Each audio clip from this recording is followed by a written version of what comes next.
Hello, everyone, and welcome back to the BruWings and Things podcast.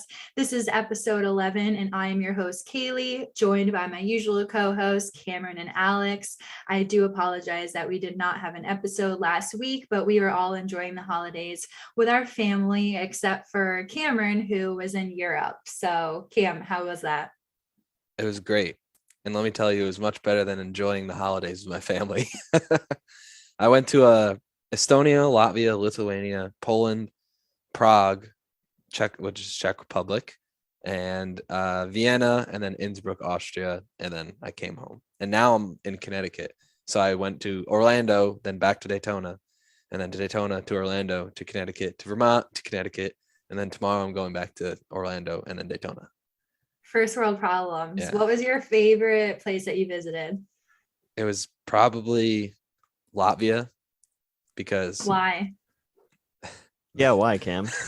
The people there were so nice. Yeah. What type of people? The Latvians. the girls there were very hot. I will say that. I've never seen more hot girls in my entire life. Really? It was like 95% hot girls, 5% guys. Are you moving there? Yeah, I will. I will find an aerospace engineering job in Latvia if it kills me. You're telling me those aren't the kinds of numbers you see when you go to Razzles? No. Anywhere here, there's no numbers like that. You heard it here first. If you're down bad, just move to Latvia. Yeah. You know those like Russian male, like, you know those like ads on certain websites that are like Russian singles, and then they have like those pictures of those Russians girls? Well, I found where they take those pictures. It's in Latvia and Lithuania. Lovely. Yeah. All right. Anyway. This is an NHL podcast. But hey, when I was in Innsbruck, I saw the Olympic ice arena that they played hockey in the 1978 Olympics. So, segue. And you didn't even go see Krejci play a game. No, I went to the opera. And yeah, he goes to the opera instead of a hockey game. Yeah, and you could have convinced him to come back to Boston. I could have. No drama, just hockey. Yep. No soap operas. That's what it is. No soap operas. Yeah, how's that working out ever since they said that? It's been nothing but drama. People are getting bit. I guess that's really the only dramatic thing. I don't know what else. That wasn't in Hansel and Gretel when I saw it. No one got bit. So. All right, fair. They tried to. Yeah, but they tried to get bit. Yeah. Well, they tried to bite, eat people. Yeah. Anyway. All right. Awesome. Clearly we're rusty. Our brains are a little foggy. We're still on holiday over here. So let's segue into some actual NHL conversation here. So COVID is still running rampant throughout the league. We're having postponements, but it's mainly due to the Canadians, or Canada, the country that is postponing these games. We had a lot of postponements this week and next week. So there's actually, starting this coming week, Tuesday, January 11th, we have the Islanders and Calgary postponed. January 12th, we have Minnesota at Edmonton postponed. Friday, January 14th, we have Vegas at Edmonton postponed. Saturday, January 15th, we have Vegas at Calgary postponed. And Saturday, January 16th, we have Edmonton at Winnipeg postponed. But speaking of Canada, the Bruins play the Canadians on Wednesday, but it's in Boston. So I'm really psyched to see that and that it did not get postponed. But so what do you guys think? Do you think this is kind of going to be the last stretch of postponements throughout the league, or do you think this is kind of going to be a trend throughout the season? Because I feel like we're getting back on track a little bit. It's mainly just things on Canada's side because they're so strict. Like they're even yelling at kids for playing pond hockey. I don't know if you guys saw that. Yeah, a lot of that is like local Ontario regulations and stuff are pretty strict. So a lot of that, like if you're seeing a lot of like the really strict regulations on things in Canada, a lot of that's coming out of Ontario because Ontario has like 75% of Canada's population. So that's part of the issue. They have such a high population density that especially with the way that Omicron is specifically being able to spread, they're really trying to lock things down, which for better or for worse, whatever your opinion on it is, I think that's the reason why they're doing it. Really not great in my opinion as far as everything goes for some of the stuff, like playing pond hockey, like that's a bit ridiculous, but at least trying to take measures and keeping the players and stuff safe, that is important at least.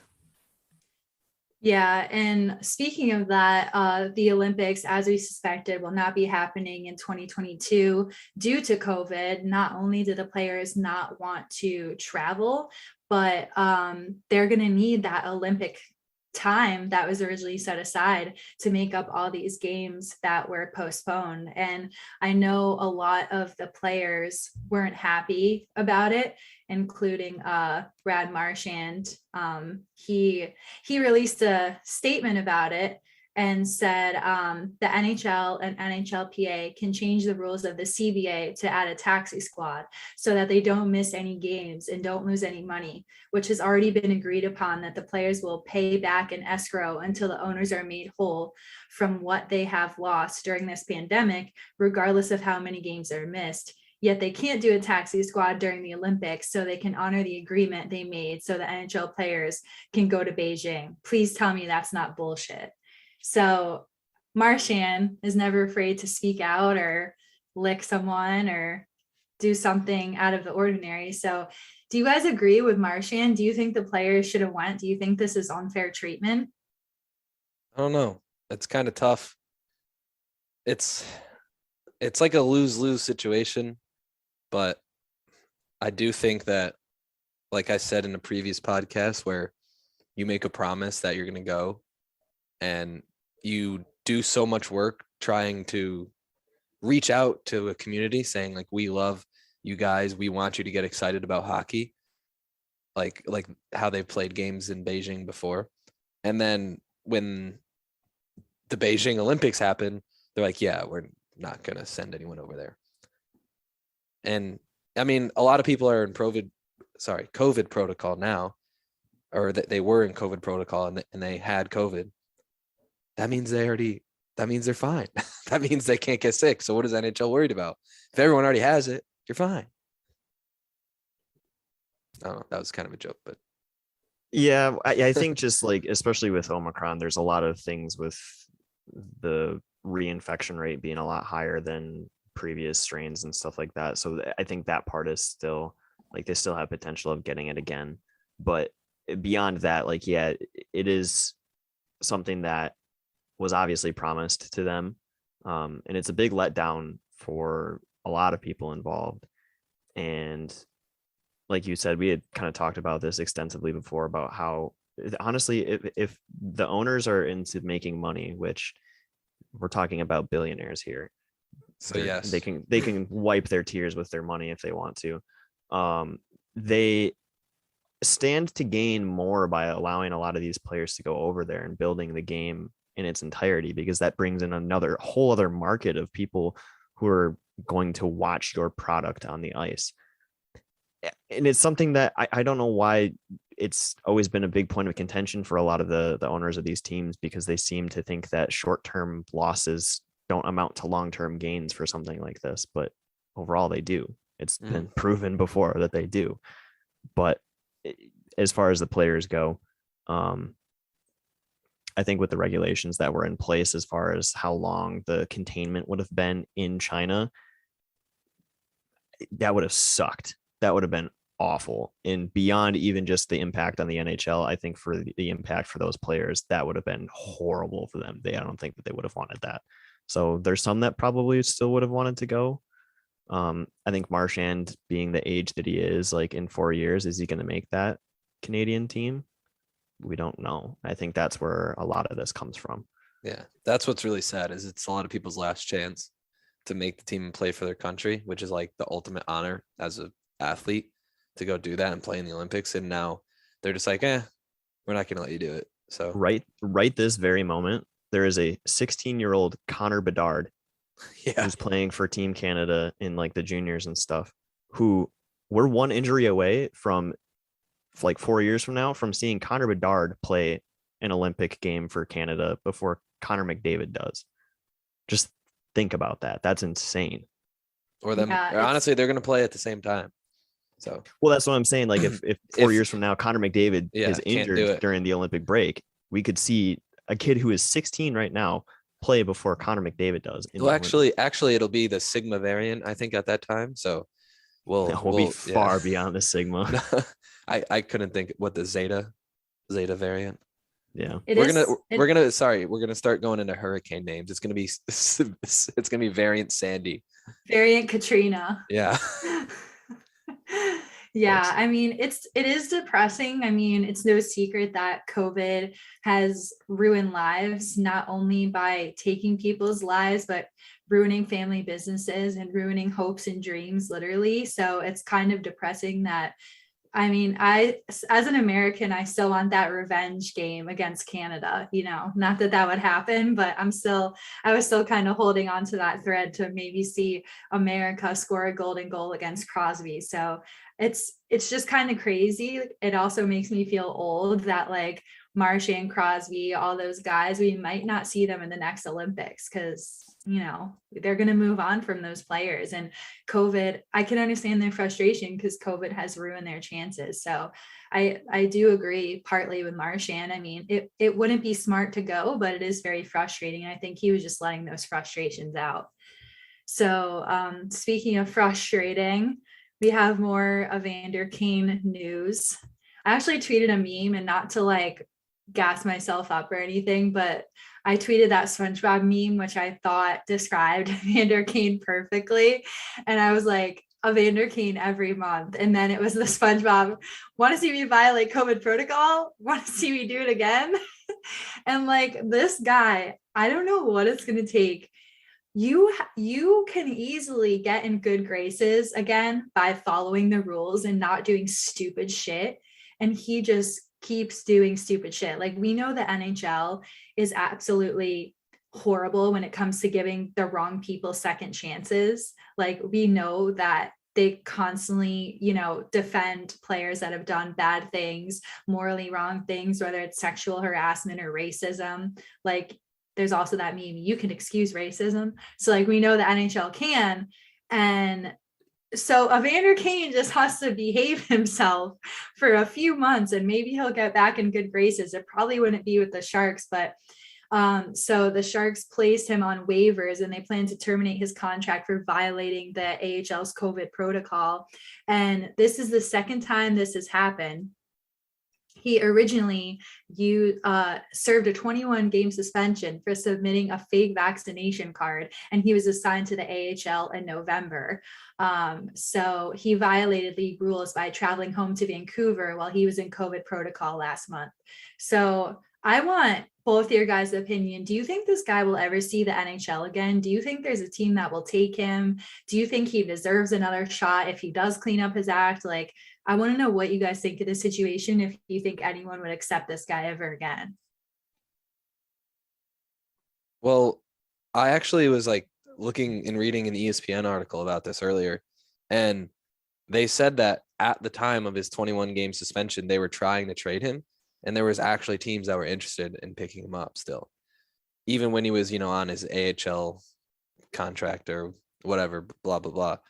Like, so teams still wanted him, even though he, got this second chance, or I guess his second chance, or he already has like 5 strikes and you're out. But teams still wanted him. So honestly, probably, I bet you a team will pick him up. I don't think this is it for him. I know that. So what do they do? They're terminating his contract, right? And they're trying, I think they have a team that they have 24 hours, which is like now as of recording this. So I don't think no one's claimed him. So he's going to be he's going to be a free agent or whatever. So, yeah, I mean, Cam, would you want him on the Bruins? Like, no, would you not. want him wearing a Bruins sweater? Alex, how would you feel if he was wearing the winged wheel? I almost said the spoked wheel. The bicycle wheel. It's a mixed bag for me. I feel like Steve Yzerman has the capacity to kind of be the one to wrangle him in a little bit if that was the case. He's honestly, when the trade talks were going down during his suspension, because he is more than just a serviceable NHL player. Like there's a reason that he was signed for however many million, seven million. Yeah. It was There's 7 a reason that he million. was signed for that. Like he's a bona fide top 6 player. He's a very solid offensive forward. And he provides that kind of grit factor that old hockey men love. So he checks a lot of boxes for a lot of teams. There's not many teams that he wouldn't fit in on in terms of pure on ice play.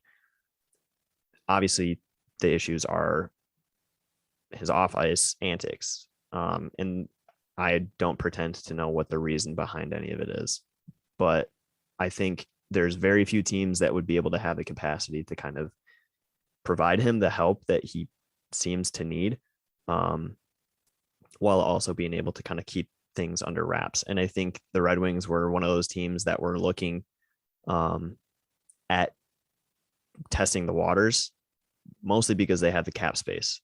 But now that his contract is being terminated, he would have to be renegotiated. But this also isn't completely set in stone because the NHL Players Association is probably going to put in.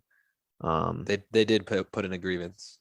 Yeah, and they're going to try to say, they're going to plead their case about, hey, he didn't break these protocols. He was doing this, this, and this. He did this the right way. So you don't have the right to, terminate his contract like that.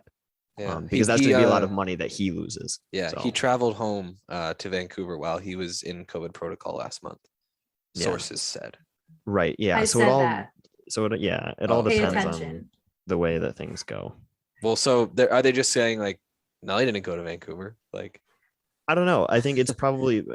I haven't seen the grievance. I don't know if that's even like public information or if that goes between the NHL and the NHLPA. But I think their argument is probably going to be he did these things the right way. He probably, I would imagine, he flew like private. I don't think he flew on like, I don't know, Canada. I don't even know Canadian Airlines, but whatever, like Canada West. Like he also is fully Canada vaccinated. Yeah. Well, and there's that. So have you seen the well, he was in COVID protocol, so like it wouldn't matter if he was vaccinated and stuff anyway. But at least he got the freaking vaccine. Yeah. Like have you seen the picture of the lady on the airplane and her phone, and it says like, we have COVID. It says shh, we have COVID. Yeah, that's literally Kane flying to that's Vancouver. Him. He's texting his agent. Yeah. If I saw that, I'd be getting put on a no-fly list so quickly. You'd be getting duct taped to your seat. Yeah.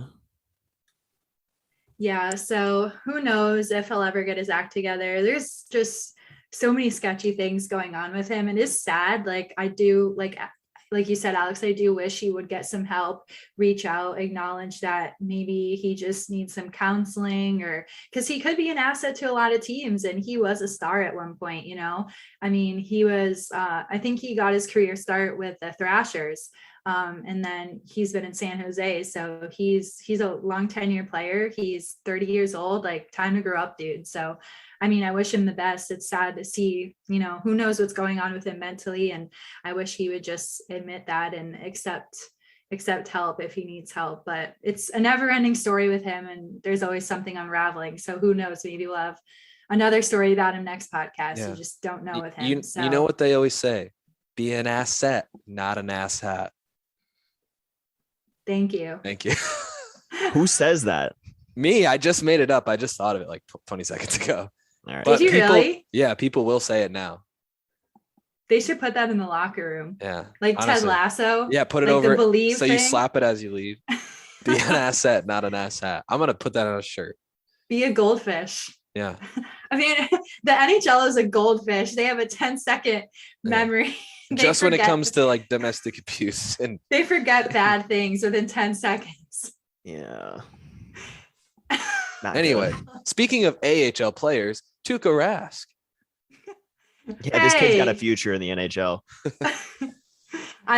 It's just funny hearing you call him an AHL player because all the TUUKKA haters like are going to use that to their advantage now. Like I was looking at the comments on the Bruins Facebook and it was a dumpster fire. First of all, Facebook is boomer central. So the comments on there and all the people that comment are like Cam, like our dad would say, like old time hockey type people, like this man is a choke artist and maybe he'll give up on that team in the AHL. And one of the comments was just, it said, good, hope he stays there. So That's actually funny. But then there was like a ton of arguments about it. But yeah, obviously I am super stoked about this. He was supposed to play a game last week, but it got postponed due to COVID protocol. But it was clearly because they just didn't want to face TUUKKA. It was the Lehigh Valley fans. They were like, we can't play. They're like in Mean Girls. She goes, yeah, I can't. I'm sick. Boo, you whore. Yeah. But yeah, so he signed a professional tryout with the Providence Bruins. So this is like the major first step in him coming back and signing with the Bruins. It would be hilarious if he got cut. They're like, no, you've lost your touch. Yeah. They actually asked him about the milk crate thing. And they were like, because Alex, I'm sure you know, he threw milk crates. That's like what he's most famous for. Yeah, I was just about to say the city of Providence better hide their milk crates. TUUKKA RASK is back. Yeah, they like brought that up in an interview with him, and they said something about the milk crates and like if they hid them or whatever. And TUUKKA was like, I hope so. And Bruce Cassidy actually worked for the Providence Bruins when he did that, and he's like, I missed that part. He was like, I was already in the locker room. So, but funny. It was just funny that like he's circling back to where he started. But I think it's going to be interesting to see what happens because I don't want Swayman to get sent down to Providence, but it's looking like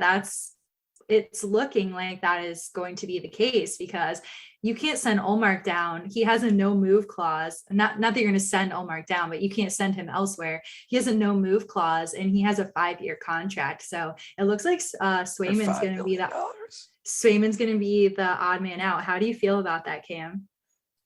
It sucks because he's honestly the better goalie in the tandem. And I'm going to talk about this later. But the Bruins goaltending hasn't been great. They've managed, and thankfully recently the Bruins scoring has like been ignited, and that's awesome for the Bruins. But as we have started scoring more goals, we've been letting more goals in, which is not good. Yeah, honestly, at the beginning, Swayman was playing great, and Ullmark has been like a 3 goals per game goalie, which I guess if he's a backup, 3 goals a game isn't terrible for a backup, but like he shouldn't be a backup goalie. He should be like an A or 1A, 1B goalie. Like that's the tandem that we want because we want to keep TUUKKA RASK rested. We can't have TUUKKA play 4 games in a row or 3 games in a row and then put in Ullmark when we have a bad team. We need Ullmark to play against good teams and we need him to win against good teams. So maybe having TUUKKA and Ullmark will kind of take pressure off Ullmark. Maybe Ullmark is like nervous about being the mentor to Swayman and he's nervous about his job. Like he wants to be or maybe he thrives as a backup. I don't know, but I hope I really feel bad for Swayman and I hope Ullmark's mindset change because he can be a good goalie. I don't know if he has an underlying injury or something, or he's just not feeling it in Boston, but he seems to be having a great time with Swayman because they have that little hug they do after everything and it's really cute. But goalie hugs are the best. Yeah, but I don't know. It's tough. Like I just hope Swayman. I just hope we could keep Swayman in our system until we could get rid of someone. Yeah, it's kind of like a pickle, and I actually made a mistake earlier. I apologize. I said 5-year, but it's 4-year, $5 million. I always want to say 5-year, $5 million, but Ullmark has a 4-year contract at $5 million. And like I said, he has a full no movement clause for the first 2 years of his deal. So you can't take a guy you just signed to a contract that has a no move clause and try to send him out. That's just a bad look. You can't try to do that to him. So, and then you're obviously going to prioritize TUUKKA over anyone else. So a TUUKKA Ullmark duo is not something I'm too happy about. I think TUUKKA Swayman would be like lights out.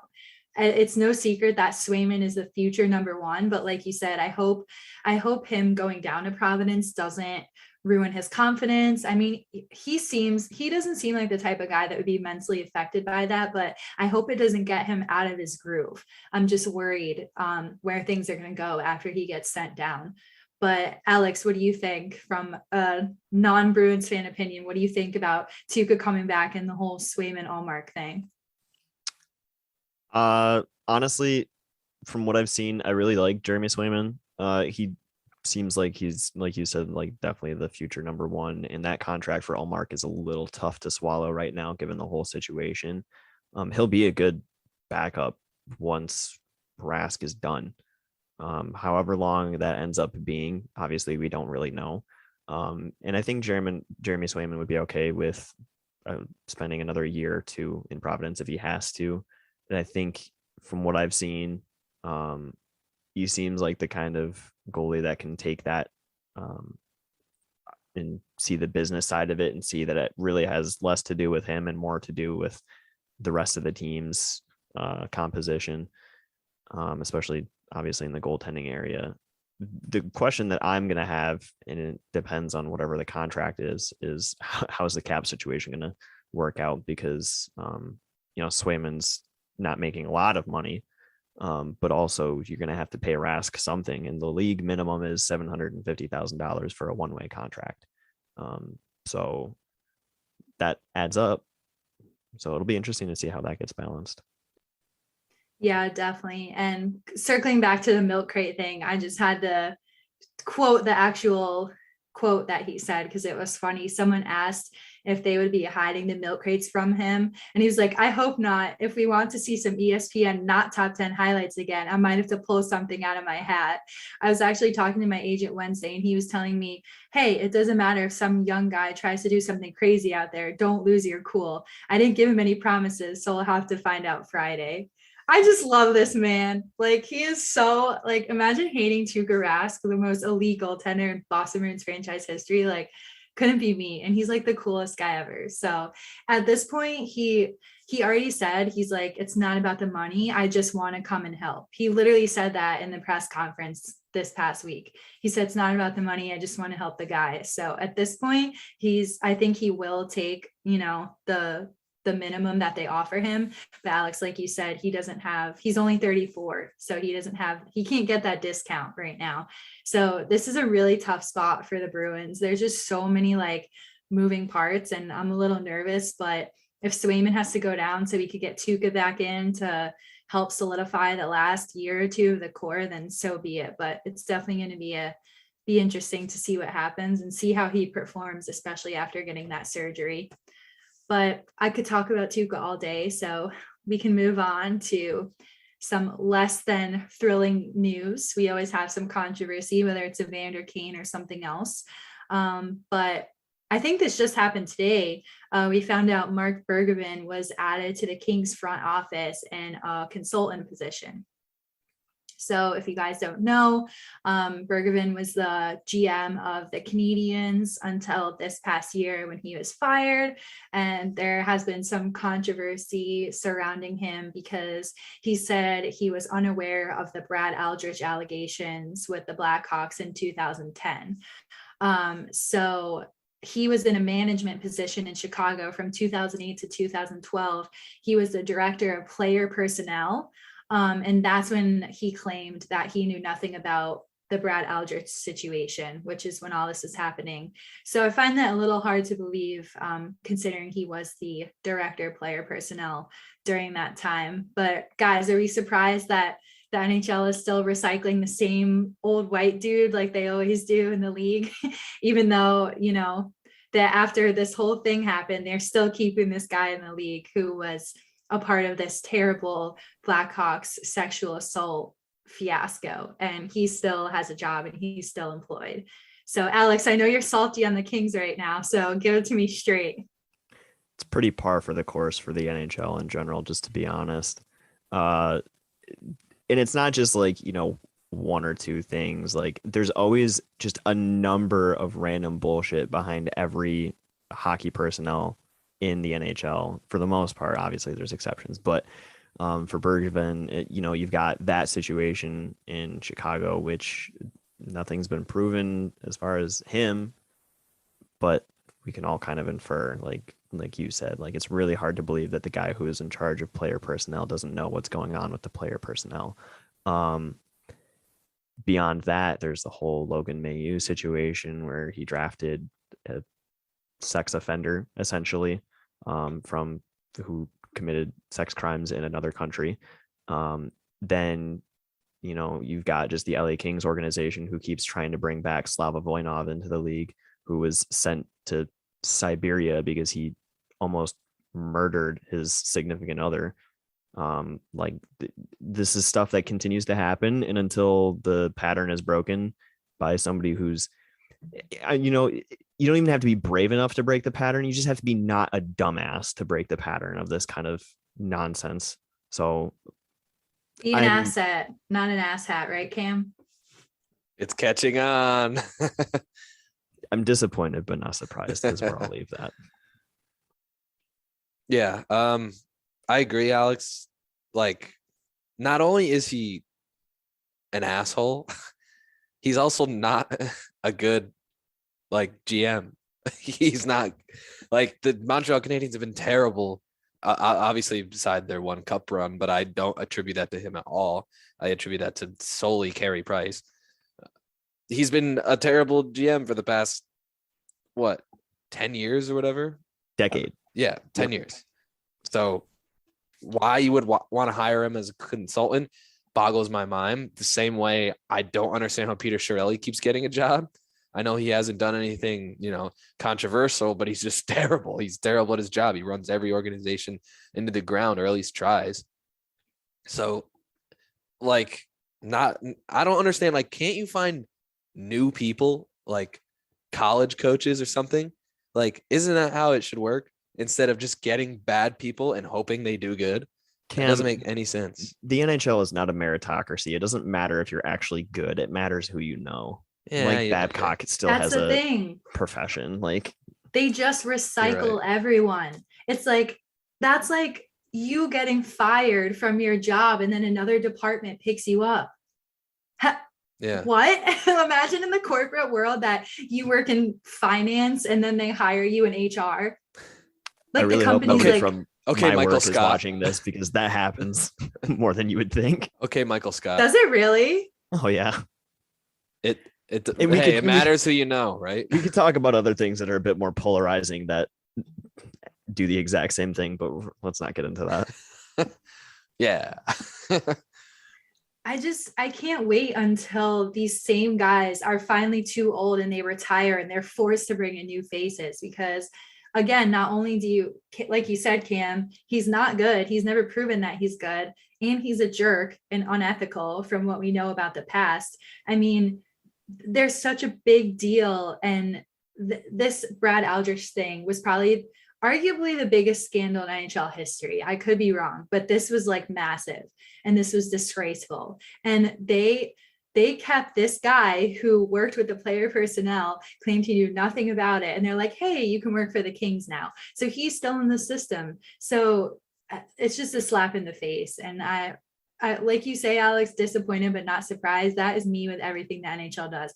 I really am numb to it. Like I read the news and I'm like, oh yeah, like it's just one of those things. It's like every new COVID variant coming out, all these guys are like COVID variants and they just won't go away and they multiply and they evolve. So it's like, it's just exhausting, but we could go on forever about this. We had the Bergevin variant.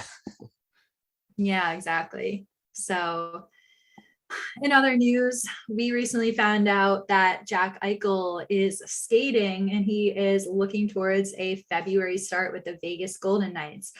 He was seen skating on Thursday in North Carolina, just 3 weeks after undergoing his surgery to have the artificial disc placed in his neck. The timeline for him to return was anywhere between 3 to 5 months. So if you're optimistic, that suggests that he could be playing for the Knights as soon as February.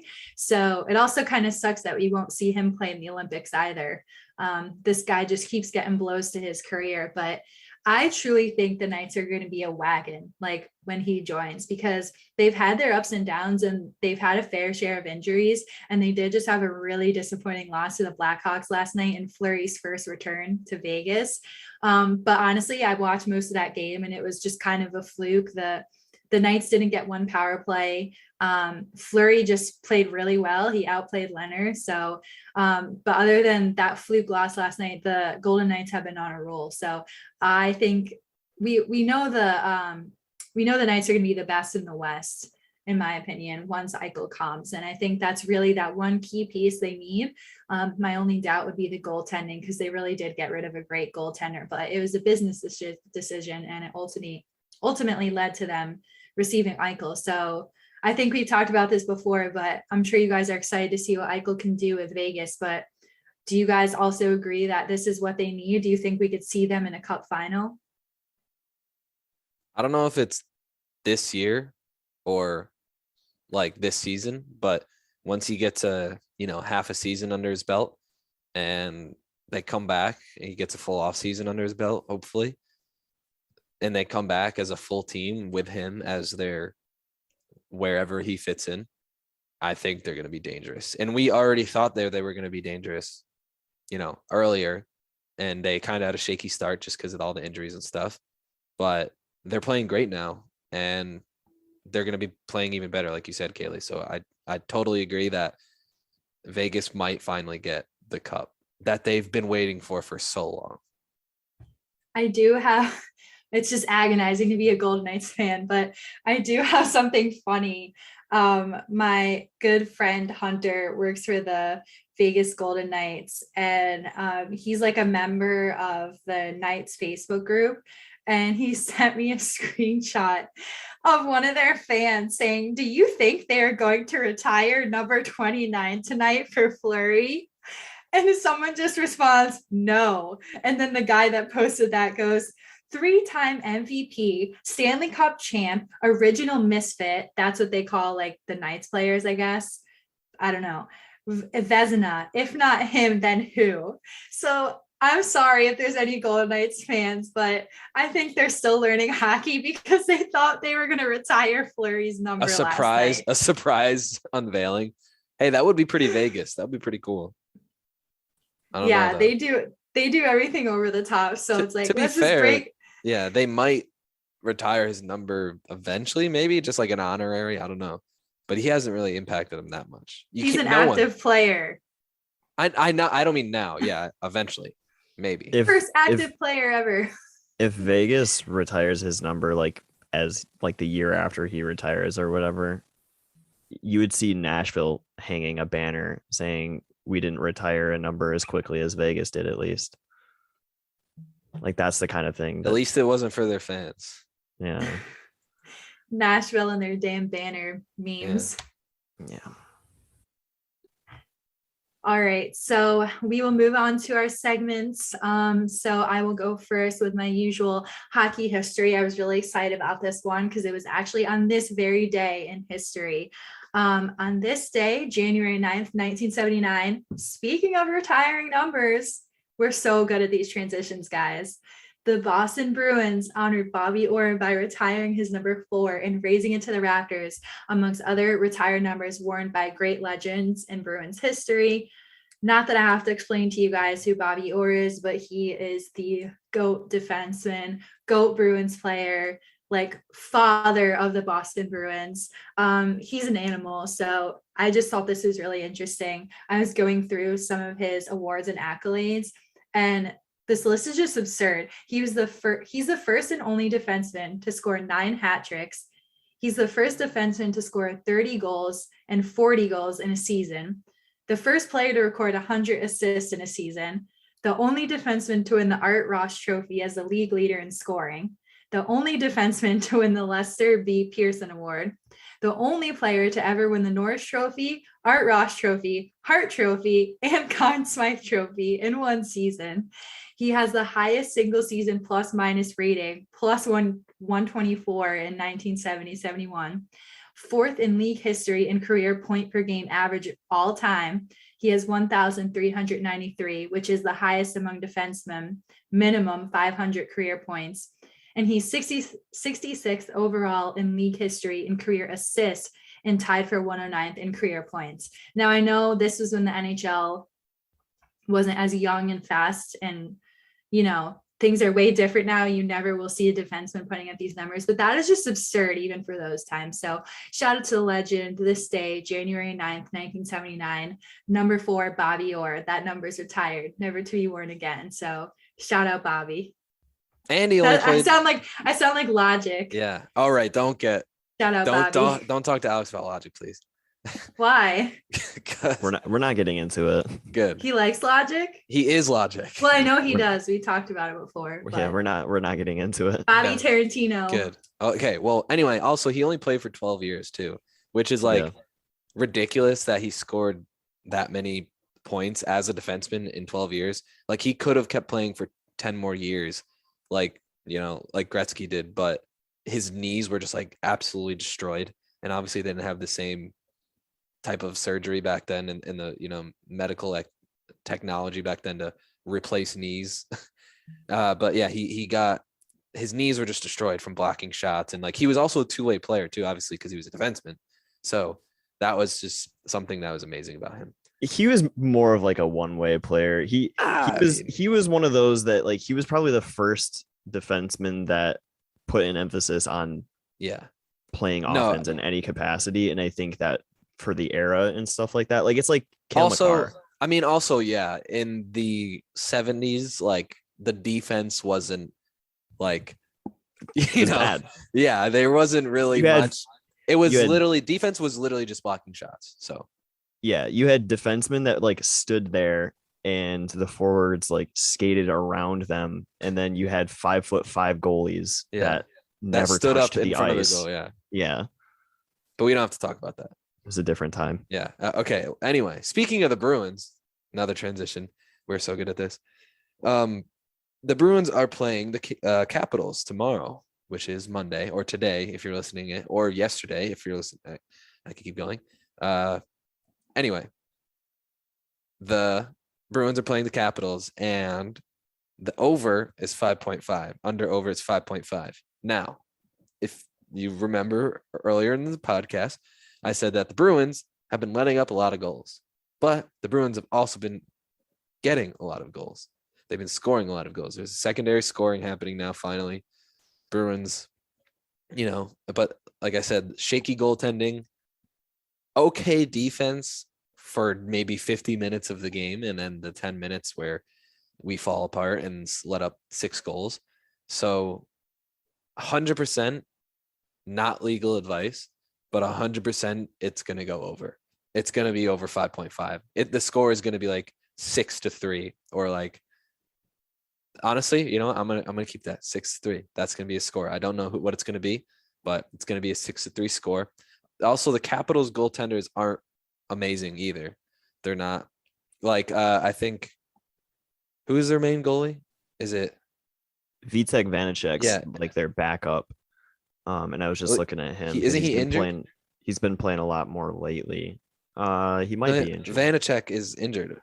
Okay. Samsonov is not. That's who it was. Yeah, Samsonov. Yeah. Yeah, sorry. Samsonov has 2.76 goals against average and a 903 save percentage. That's not very good. And then their other goalie is injured. So and also you have the Capitals, who are a very high scoring team as well. So like I don't understand why the under over isn't like 6 or 6.5. It's only 5.5. Pound the over. Absolutely going to happen. Not my advice, but it will. So yeah, you'd think that the under over would be increased simply by virtue of having to play against Alex Ovechkin. Yeah, honestly.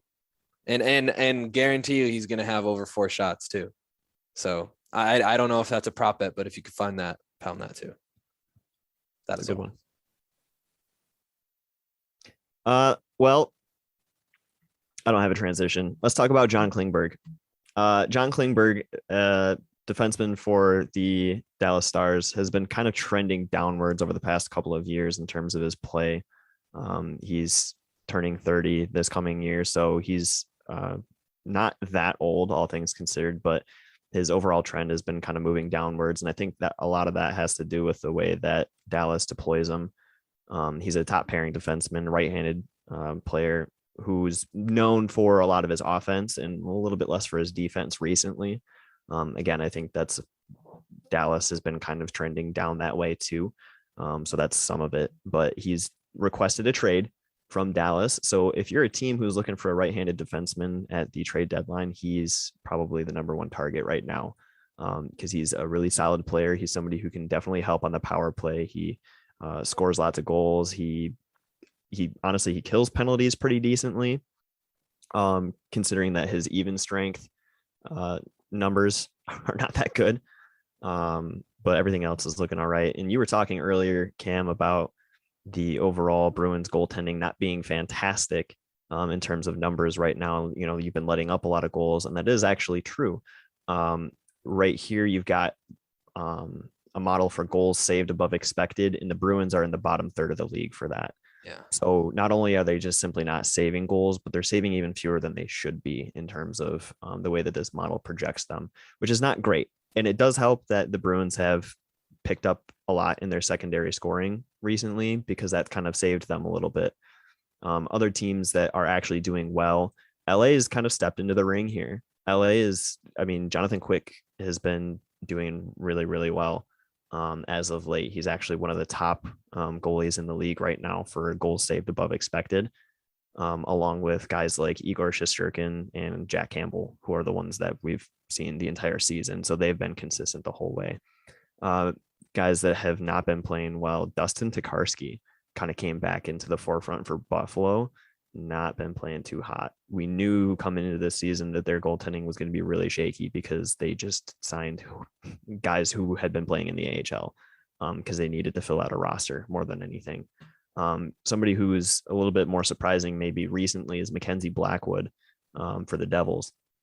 He's been playing pretty tough minutes. That team in general has been playing pretty tough minutes. They've been fighting hard, and Jack Hughes has really come on and played very well recently.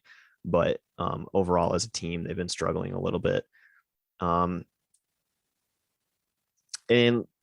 I've got some numbers on Evander Kane, and I touched on him a little bit earlier as far as like his finishing and his quality and stuff like that. But as far as that goes, I really hope that somebody picks him up if they can manage him, just because as far as his on-ice performance, he's a hell of a player, and he would definitely help a lot of teams that are struggling in any kind of scoring capacity, like the Red Wings, who may or may not have had one, actually it was 2 shots on goal in the first period against the LA Kings the other night. And you love to see it as the NHL community. Yeah.